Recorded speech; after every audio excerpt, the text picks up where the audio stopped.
नमस्कार दोस्तों, स्वागत है आपका मेरे YouTube चैनल पर। मैं आज आपके लिए हिंदी व्याकरण से महत्वपूर्ण टॉपिक लेके आई हूँ। चाहे वो हिंदी मीडियम के लिए हो, चाहे इंग्लिश मीडियम के लिए हो, हिंदी व्याकरण तो सभी के लिए सेम टू सेम ही होती है, यानी सभी के लिए अनिवार्य होती है।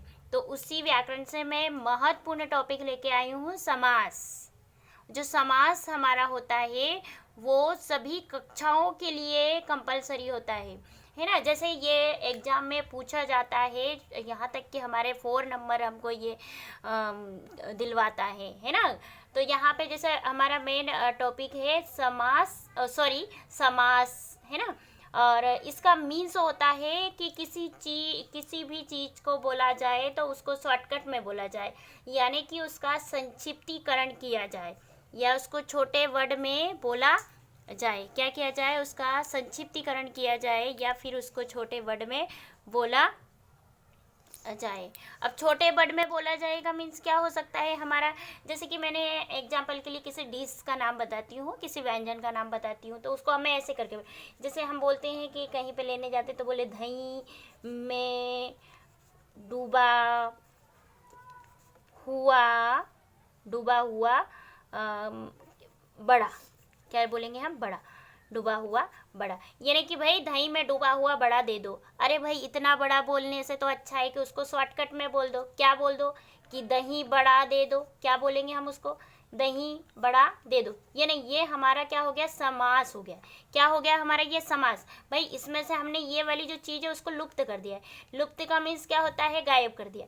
इतनी जो चीज़ इसके अंदर जो लिखा हुआ था इसको हमने क्या कर दिया? गायब कर दिया। तो ये हमारा क्या हो गया? दही बड़ा, यानी इसका हमने संक्षिप्तीकरण कर दिया है, इसको छोटा करके लिख दिया है या बोल दिया कि भाई दही बड़ा दे दो। तो यानी कि समास का मीन्स ही यह होता है कि संक्षिप्तीकरण, यानी छोटा शब्द।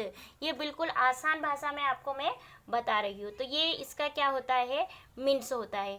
अब जैसे कि मैं इसका, ये तो मैंने आपको इसका मीन्स बता दिया, अर्थ बता दिया, समझने का सिंपल सा तरीका बता दिया है कि जहाँ पे भी समास का वर्ड आता है तो आप समझ जाइए कि इस, यानी कि किसी भी चीज़ को या किसी भी चीज़ को छोटा करके बताना।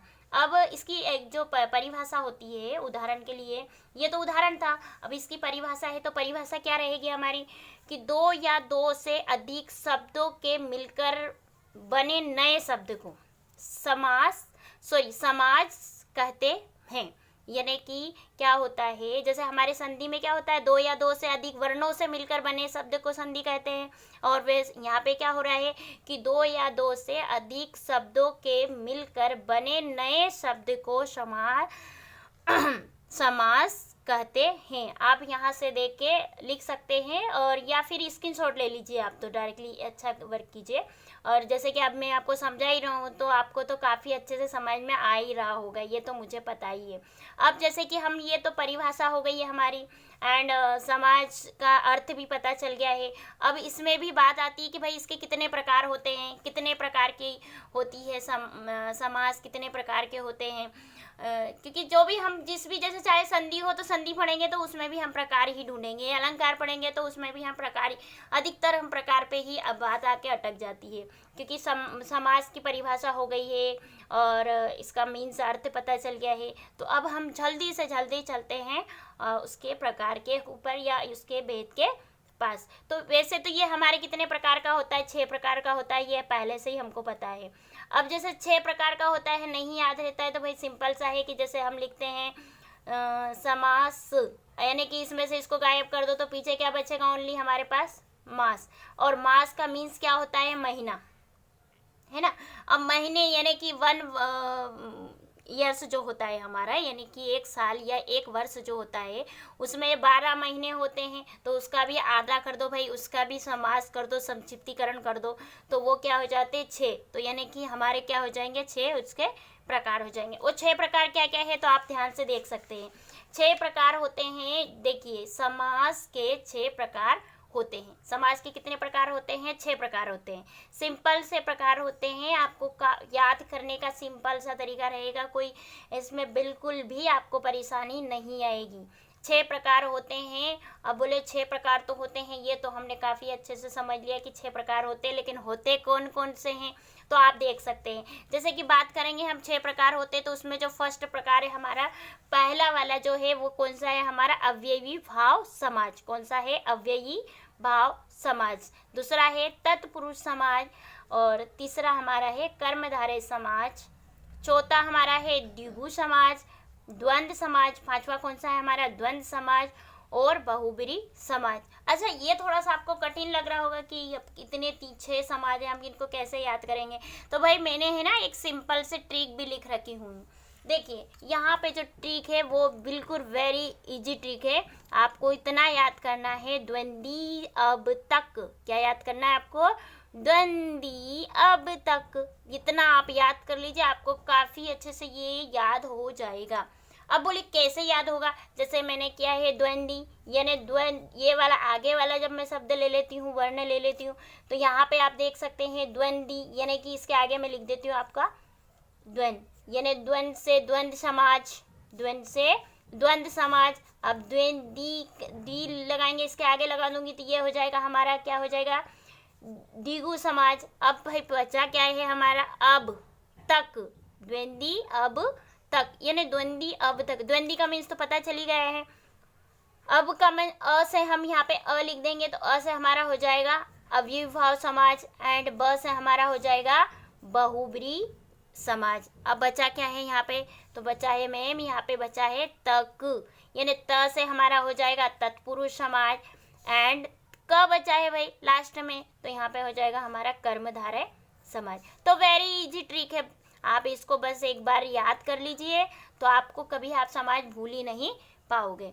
तो ये बात तो हो गई हमारे प्रकार की। अब भाई हमने प्रकार तो अच्छे से पढ़ लिए हैं लेकिन अब इसके भी तो एग्जाम्पल आते हैं, यानी कि उदाहरण आते हैं, और इसकी भी तो परिभाषा आती है। तो हम इसको कैसे करेंगे, तो वेरी इजी है। इसको कैसे करेंगे, यानी कि हमें भी इसमें भी हमें ट्रिक देखना पड़ेगा।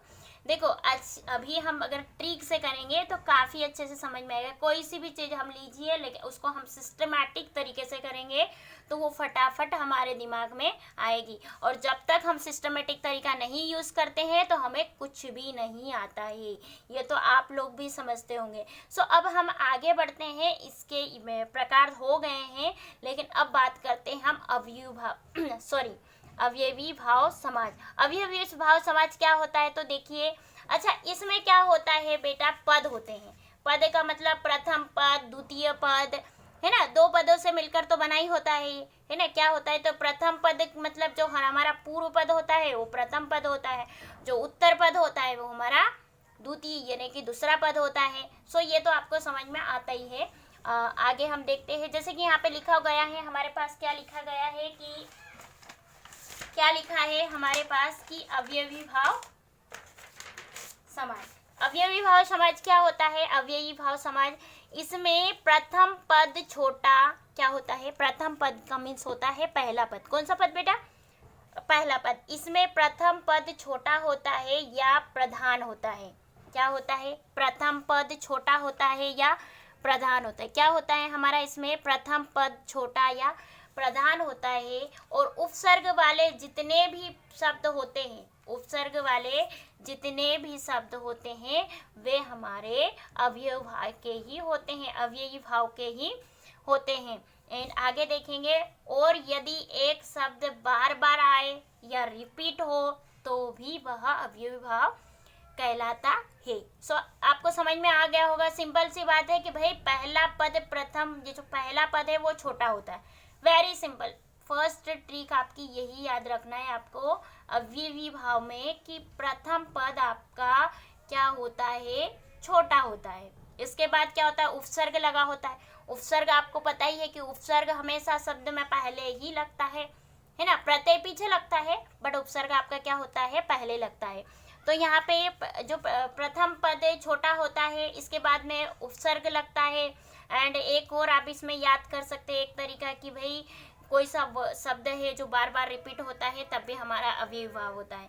तो सिंपल सा है कि आप इसके एग्जाम्पल देख लीजिए। देखो एग्जाम्पल में क्या है आपका, जैसे एग्जाम्पल में यहाँ देखेंगे यथाशक्ति, क्या लिखा है यहाँ पे, यथाशक्ति। देखो आप एग्जाम्पल में देख सकते हैं क्या लिखा है हमारे पास यहाँ पे, जैसे लिखा है यथा शक्ति। अब जहाँ पे यहाँ देखिए आप यथा और शक्ति, यानी यथा आपका वर्ड छोटा है, शक्ति, शक्ति में देखिए आप थोड़ा पावरफुल वाला वर्ड है या नहीं है, यानी यथा शक्ति, ये इनका मीन्स क्या हो रहा है, शक्ति के अनुसार। अब मैंने सेकंड में आपको बताया था कि अव्ययी भाव उपसर्ग लगा होता है, उपसर्ग लगा होता है। तो यहाँ पे देखिए प्रतिदिन, यानी यहाँ पे प्रति है वो आपका उपसर्ग है। अब उपसर्ग लगा के आप और भी शब्द यहाँ पे बना सकते हैं, जैसे प्रतिदिन, प्रतिवर्ष, है ना। तो ये क्या हो गया है आपका प्रतिदिन या प्रत्येक दिन, ये उपसर्ग वाला हो गया। नेक्स्ट आप देख सकते हैं ये भी उपसर्ग वाला है, आजन्म, आमरण, आजीवन।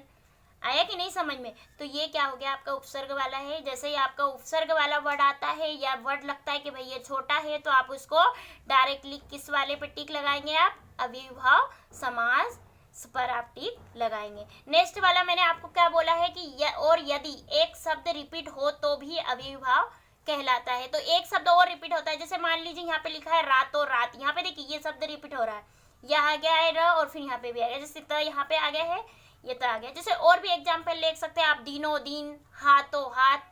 तो ये सारे आपके किसके थे, अव्ययी भाव समास के थे। सो आप ये भी लिख लीजिए और या फिर स्क्रीनशॉट लेके फिर बाद में लिख लीजिए, ठीक है। बट अब हम आगे की ओर बढ़ते हैं। तो नेक्स्ट वाला हमारा हो जाएगा तत्पुरुष समाज। वेरी सिंपल ट्रिक है बेटा, वेरी वेरी सिंपल ट्रिक है, आप इसे कभी नहीं भूल पाओगे। ये देखिए जैसे कि हमारा लिखा है कौन सा है ये, तत्पुरुष समाज। कौन सा है हमारा, तत्पुरुष समाज। इसमें क्या होता है बेटा, जैसे अव्ययी भाव में हमारा जो अव्ययी भाव था उसमें हमारा प्रथम पद छोटा था, लेकिन इसमें क्या होगा, हमारा दूसरा पद छोटा होगा। क्या होगा, दूसरा पद प्रधान होगा।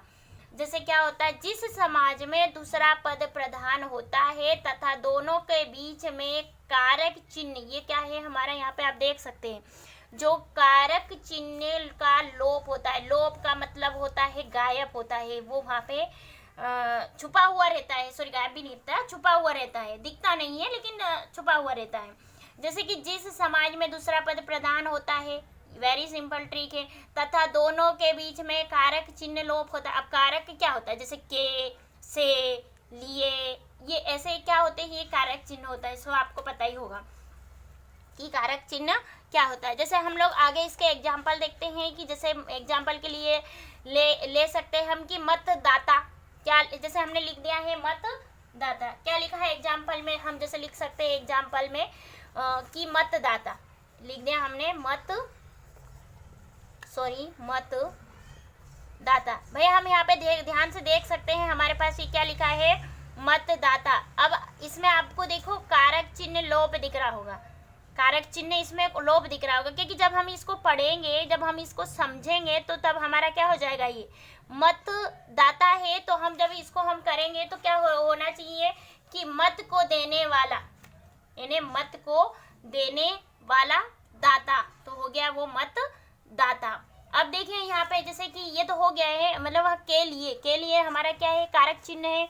अब जैसे हम आगे बढ़ते हैं, आगे बढ़ेंगे तो इसमें और भी देख सकते हैं हम, हमारे पास और भी एग्जाम्पल है, ऐसा नहीं कि नहीं है। देखो नेक्स्ट जब हमारे पास एग्जाम्पल है तो वो एग्जाम्पल हमारे क्या रहेंगे, नेक्स्ट एग्जाम्पल है जैसे मुंह मांगा, तो मुंह से मांगा, यानी कि यहाँ पे आप देखते कारक चिन्ह क्या है हमारे पास, से हमारा क्या है कारक चिन्ह, यानी मुंह से मांगा, मुंह मांगे यानी मुंह से मांगा।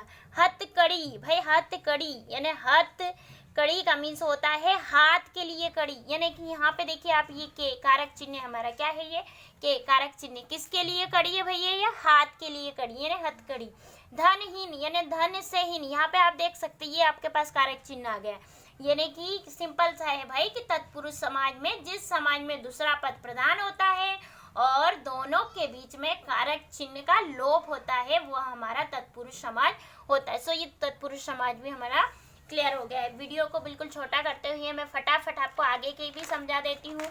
तो आगे के तो वेरी सिंपल है, आप देख सकते हैं। जैसे नेक्स्ट थर्ड वाला है हमारा कर्मधारय समाज। कर्मधारय समाज तो आप ये जो डेफिनेशन है सो इसको तो आप डेफिनेशन के अकॉर्डिंग ही लिख सकते हैं ना, परिभाषा है कि जिस समाज का उत्तर प्रधान होता है तथा पूर्व पद उत्तर पद के उपमान उपमेय तथा विशेष विशेष जो भी है सो आप इसको लिख सकते हैं। बट इसकी ट्रिक आप जब समझेंगे ना तो आपको काफ़ी अच्छे से समझ में आएगा। ट्रिक तो इतनी वेरी सिंपल है। देखिए ट्रिक क्या है इसकी, कि ट्रिक में होता है प्रथम पद विशेषण। क्या होता है? प्रथम पद विशेषण और दूसरे पद की तुलना। क्या होता? पहला पद तो विशेषण होता है हमारा, दूसरे पद की तुलना होती है, और तीसरे पद विग्रह करने पर बीच में जो या फिर के समान आए, यानी क्या होना चाहिए हमारे, जो या फिर के समान आए। वेरी सिंपल ट्रिक है। प्रथम पद विशेषण तथा दूसरे पद की तुलना विग्रह करने पर बीच में है जो या फिर के समान आए, उसको हम क्या बोलते हैं, कर्मधारय समाज कहते हैं। वेरी सिंपल ट्रिक है। आप आगे देखिए इसमें क्या है। एग्जाम्पल के लिए जैसे काली मिर्च, यानी काली है जो मिर्च, यहाँ पे आप देख सकते हैं है जो आया है, यानी काली है जो मिर्च, और दूसरे जो शब्द है हमारा, जो मिर्च वाला जो दूसरा शब्द है, इसकी तुलना भी की जा रही है किससे, काली से, कि काली है जो मिर्च। नेक्स्ट वाला हम देखते हैं पीताम्बर। पीताम्बर यहाँ पे क्या है, दूसरा पद अंबर है ना, और ये क्या है हमारा, दूसरा पद हमारा क्या है, अंबर, यानी पीला है जो अंबर। क्या है हमारा, पीला है जो अंबर, यानी कि पीताम्बर। तीसरा हम एग्जाम्पल देख सकते हैं चंद्रमुखी। क्या है हमारा तीसरा एग्जाम्पल, चंद्रमुखी, यानी चंद्र के समान मुख वाली, चंद्रमुखी। अब यहाँ पे फोर्थ वाला भी देख सकते हैं चरण कमल, कमल के समान है चरण। सो ये भी हमारा कर्मधारय क्लियर होता है। नेक्स्ट हमारे फोर्थ वाले में हम चलते हैं। फोर्थ वाला हमारा कौन सा है, फोर्थ वाला है द्विगु समाज। कौन सा समाज है फोर्थ वाला, द्विगु समाज। इसमें तो वेरी सिंपल है भाई, कि इसमें बोलने पे ही संख्या आ रही है, यानी यहाँ पे 2 आ रहा है, आप देख सकते हैं। द्विगु यानी द्वि यानी कि 2, द्विगु समाज। तो इसकी ट्रिक तो आपको, कि जिस समाज में प्रथम पद संज्ञावाचक हो वो द्विगु समाज कहलाएगा, समास कहलाएगा। क्या कहलाएगा आपका, द्विगु समास कहलाएगा, कि जिस समाज में प्रथम पद संज्ञावाचक हो वो हमारा कौन सा कहलाएगा, द्विगु समास कहलाएगा। वेरी सिंपल ट्रिक है। इसमें तो आपको कुछ ना ही ट्रिक यूज करना पड़ेगा या कुछ भी नहीं, क्योंकि ऑलरेडी उसमें जब हम पढ़ते हैं तभी हमारा संख्या नंबर्स आ जाता है, यानी नंबर्स वाला आ ही जाता है। देखिए जैसे कि एग्जाम्पल के लिए यहाँ पे देख सकते हैं हम नवरत्न। क्या है हमारा, नवरत्न, यानी कि 9 रत्नों का समूह। जैसे सप्तदीप, यानी 7 दीपों का समूह। यहाँ देख लीजिए चौराया, यानी 4 राहों का समूह। तो वेरी सिंपल है, ये तो आपको काफ़ी अच्छे से समझ में आ ही गया होगा। अब हम आगे की ओर बढ़ते फटाफट बिना टाइम वेस्ट किए।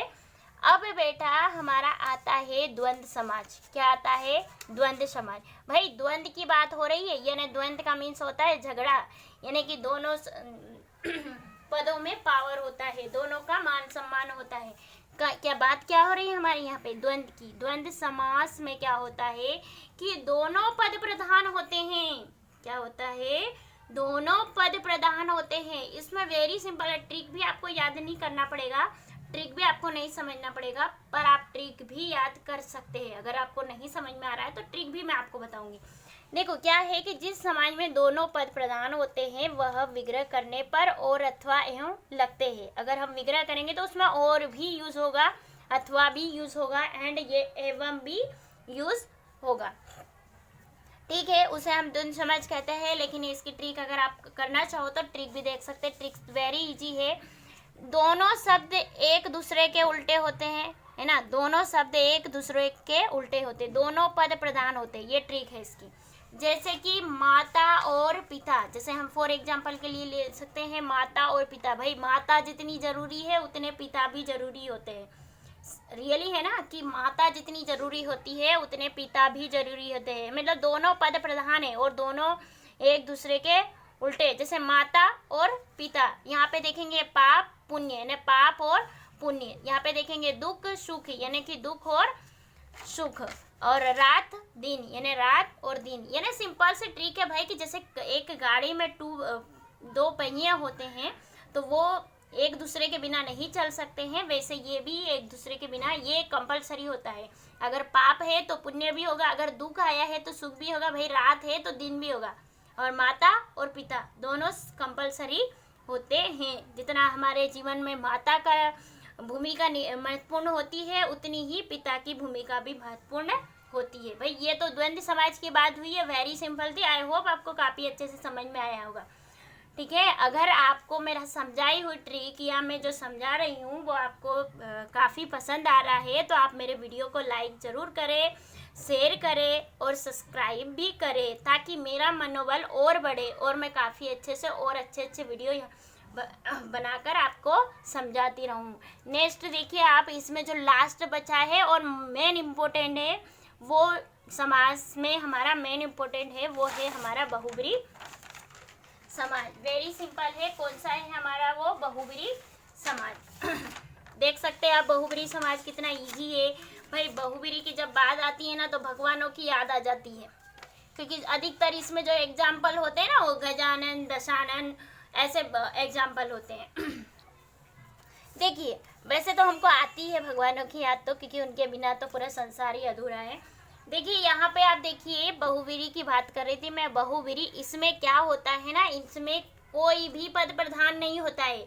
क्या होता है भाई, इसमें हमारा कोई भी पद प्रधान नहीं होता है। इसमें हमारा कोई भी पद प्रधान नहीं होता है। इसमें होता है बहुब्री में दोनों पद मिलकर तीसरे पद की निर्माण करते हैं। यानी जब दो पद होते हैं ना तो उसमें क्या होता है, तीसरे पद का निर्माण होता है। यानी किसी भी पद को हम विग्रह करते हैं तो उसका तीसरा ही अर्थ निकलता है। क्या होता है, उसका तीसरा ही अर्थ निकलता है। जैसे कि वेरी सिंपल ट्रिक है भाई इसकी तो, कि जैसे महात्मा, यानी यहाँ पे महा है धन आत्मा है, यानी दो पद बन गए हमारे महात्मा। लेकिन महान आत्मा है जिसकी, है ना, महान आत्मा है जिसकी, अर्थात कौन होता है, ऊंची आत्मा वाला।